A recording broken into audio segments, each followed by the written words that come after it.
Hey everyone, it's Justin from Bees, and today we're going to go through a bunch of the comments on my videos from over the summer and answer as many questions as we can. Let's get started. This video shows a swarm of honeybees moving in to an empty beehive that I had placed out for them. I was out in the backyard and saw the swarm arrive and quickly grabbed a ladder and the equipment and set it up.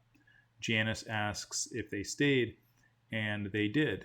And one of my tricks for getting swarms to stay when they move into new equipment is to make sure there is some honeycomb available inside the hive and that the equipment is at least the size of a regular beehive box, because honeybees are very particular about the size of the box they move into.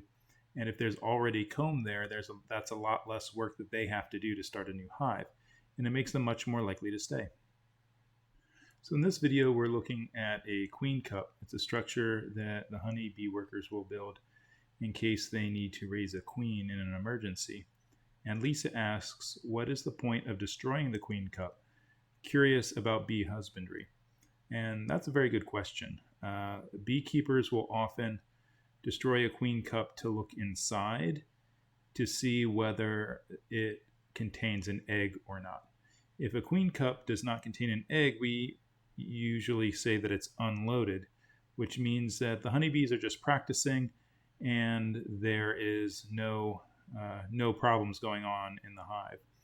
But we do need to open them up to see whether there are eggs in there or not, because if they're making queen cups and there are eggs inside, we need to be aware of that, because it means there is likely a problem with the queen and the hive needs to be watched closer or needs some intervention of some variety. This is a video showing a varroa mite on drone brood, and a gentleman from Bangladesh commented asking, how do you get rid of these mites? And that's a very good question, and it can be a difficult answer that deserves an entire video. But there are several different methods. Some of them include using miticides and chemical miticides. Others involve using organic acids, and there are some others that are based on natural timings and removal of drone comb that do work to some extent, but not as well as some of the other methods. At Beans Bees, we use the natural acids. It's safer for the bees and is approved for use with honey production, because these natural acids exist in nature and are not a man-made chemical. So we prefer to use that for control of the varroa mites. Here's another video of a honeybee queen being released. And Michaela asks, how do the other bees know she's a queen? And it's a really good question. And the answer is by smell and pheromones. The queen bee is identified to the workers based on pheromones that she produces and her smell. Humans are unable to detect these differences, but the worker bees can, and they will realize that she's a queen within seconds of being near to her. Chelsea asks, did they accept her?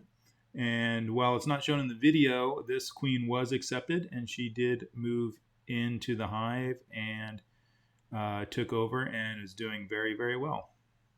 Donna asks, how do you know which one's the queen? And it takes a little bit of practice to be able to identify her, but she is longer than the other bees.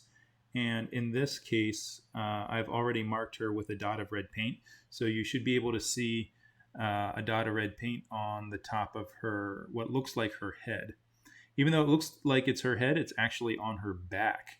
So it's on the portion of the bee we call the thorax, which is as close to the back of a human as that's the best equivalent that we would have. So Chad asks, is your queen cage 3D printed? And the answer is yes, it is 3D printed. I 3D print a lot of the different things that I use in beekeeping, including my queen cages and entrance gates that I put on nukes. This is printed with PLA, but anything that's going to be out in the sun and have exposure to a lot of UV rays should probably be printed in something else like PTEG or ABS, because they have much higher UV resistance. But for queen cages and things that are going to be used inside the hive, PLA works just fine. Georgia asks, how does the queen know to go right down into the hive as soon as she came out? And I don't know the answer to that question. I think she is avoiding the bright light. Queens spend 99% of their lives inside the hives in the dark. So I think she is just going to the closest dark space she can find where she's going to feel more comfortable. In this video, we're marking a honeybee queen with a red dot so she can be identified later. And Shalal asks, by this way, maybe the bees will kill the queen because she has a new spell.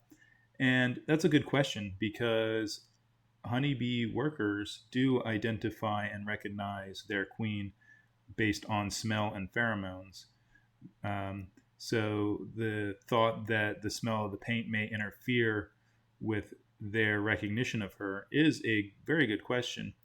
I've never seen this happen. I've been using this type of paint for many years, and I've even used nail polish before when I didn't have paint. I've never had an issue with the worker bees rejecting the queen after she was marked with paint. So it's a very good question, and I think beekeepers are safe to continue marking their queens with a little dab of paint and not have to worry about the worker bees rejecting her. This is a video of a honeybee trying to get back into her hive, and Lee commented, instead of just filming, help her out. And what you can't tell in this video is this is a relocation job where myself and another beekeeper are relocating this hive from a composter in somebody's backyard into a actual beehive. The homeowner had called and they were unable to use their composter because the honeybees had moved in and started building a colony. So we were rehoming the honeybees into a new location that the honeybees would be safe, and they would also be away from an area where they would be bothering the homeowner. So unfortunately, this bee was picked up and then moved with her other sisters to a new location. And that is why we weren't helping her get back into her hive. This video shows a newly hatched queen who is getting cleaned by an attendant bee. Barbara asks, does she ever accidentally sting one of the bees that are attending her? And that's a good question. And while the queen bee is a female bee, which means she does have a stinger and can sting, honeybee queens very, very rarely ever sting, even when they are in danger or threatened. Honeybees often will die after they sting, and for the queen to die would most likely mean the collapse of the colony.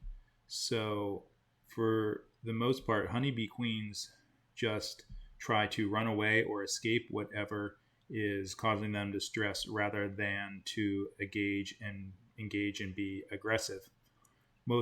They let the stinging and the fighting up to their worker bees. Pamela had a great question. She asks, is she able to lay eggs right away? And the answer to that is no. She actually needs several days after she hatches to mature and dry her wings. And after she has matured and dried her wings, she needs to go on several mating flights before she can lay fertile eggs. In the event that the weather is bad or for some reason she cannot leave the hive and is unable to mate, she will begin laying unfertile eggs, but this will eventually cause the colony to collapse and die.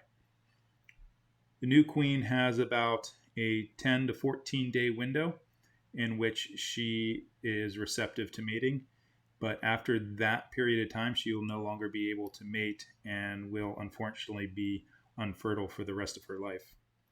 Well, guys, that's it for this video. Thank you for watching Beans Bees. My name's Justin, and I hope to see you guys again soon.